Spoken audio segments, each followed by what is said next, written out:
Hello everyone, welcome back to my channel.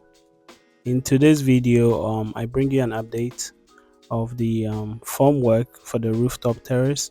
Um, in this video, I just want to have a very brief conversation about whether building a house in Ghana is worth it or not. As you can see in this clip right here, the guys are taking down the wood from the second floor and carrying it upstairs to the third floor. The advantages. So when I was doing my first decking, I thought about renting, and then we thought about it several times and realized like it was better to just buy all the wood. It was expensive. I think I spent almost 25,000, and since then I've bought several other pieces um after that. So I probably spent easily 30,000 CDs on wood. But if you ask me whether that's worth it, I'll say yes, because I've used it 3 times now, and we have another apartment project that we'll be using it for. So yeah, definitely worth it. But anyway, back to what I want to talk about in this video. Is it worth it to build a house in Ghana? I think for the most part, most people will agree yes, it is worth it, especially if it's just something small. Um, where the debate is whether it's worth it building something big, where especially living in the diaspora or US, America, wherever, and you only come home 2 to 3 weeks or a month at a time. Is it worth it spending all your resources to build something huge that you probably will never finish within a year or two? And I think for me, it's very subjective. What's worth it or not is, I mean, if you can afford it, it's worth it. Nobody works for you, so nobody can tell you how to spend your money.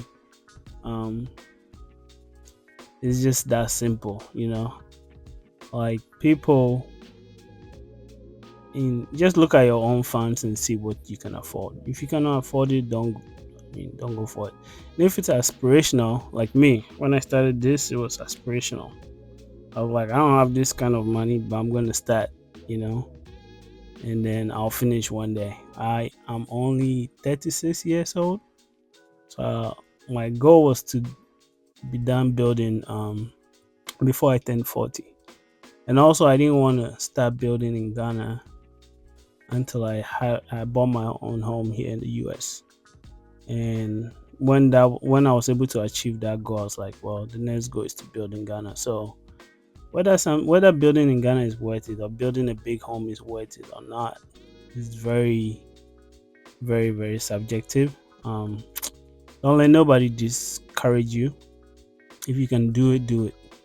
If it's not within your immediate plans, I mean, don't stress yourself. At the end of the day, I only go to Ghana for like 2 weeks, right? But this will be a legacy, right? Nobody in my immediate family, when I say that, I'm talking about my mom, my father, my siblings. I've built a third floor story like this. So having something like this in the family is good, you know? The family grows one day, there's always room for everybody. So sometimes you do this stuff not just for yourself, but for the generations to come. I remember growing up with siblings, five of us in total. We used to sleep in one small chamber and hall, lined up like sardines. Um, I really didn't have my own room, like a room that I could call my room until I came to America. So doing this for the generations to come, I mean, imagine having a place you know that hey, whatever comes my way in life, I always have a shelter. I have a roof under my head. I think that even like encourages you more to go for your dreams, you know. One thing I always say is if somebody could always pay my rent or mortgage in America, I can do anything I want. So yeah. Anyway, So yeah, you hear those conversations on the internet, on YouTube, wherever, and people have that discussion. I mean, if you don't think it's worth it, don't do it. But if other people are doing it, don't mind your own business. It's not up to you to tell somebody whether something is worth it or not. But um, back to this. As you can see, the carpenters are working really hard. They moved all the wood from the second floor to the third floor.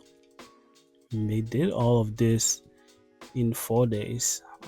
Very hardworking guys. I think I've been fortunate enough um, that my brother is an artisan himself. He works on AC and all that stuff. So he works with a lot of the guys that are building this house, the carpenters, the masons, the electricians, and all that. So I haven't really had any like bad experience with the laborers or the artisans. I know I've watched other people's video whose experiences were not that smooth. So I'm fortunate in that regards. Mm, well, yeah, it's going really well. I was happy to see these videos, but their work is dangerous. Like I will not do this kind of work. I have a phobia for heights anyway. Um, it begs the question, why am I building a story building? Like I said, I don't do it for me. Do it for yeah, do it for future, right? Um, so when this is done, the steel bender will come and start um the beams and all that stuff. And talking about that, like I bought iron rod, a ton of iron rod, not too long ago, less than 2 months ago, and it was 7,400 or six. Did I know 6,400? Yeah, 6,700. They gave me a discount. It came to like 6,300. 2 months later, it's 7,700 for a ton of iron rod. Man, there's no like free market in Ghana, man. People just go with whatever their God tells them. Um, but anyway, it has to be done. So the sooner the better, because I don't think the prices are going to decrease in the long run.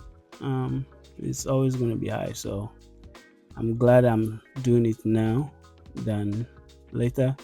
The goal is by the time I turn 40, I'm done building in Ghana, because man, building in Ghana keeps you broke.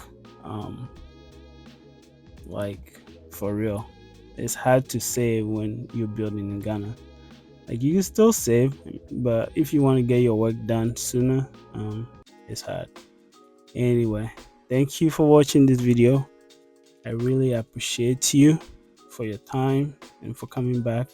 If you're new viewer, please don't forget to hit the subscribe button and like this video. I'll bring you a video very soon on the steel benders, their weaving and beam work. So yeah, thank you. See you on the next one. Bye bye.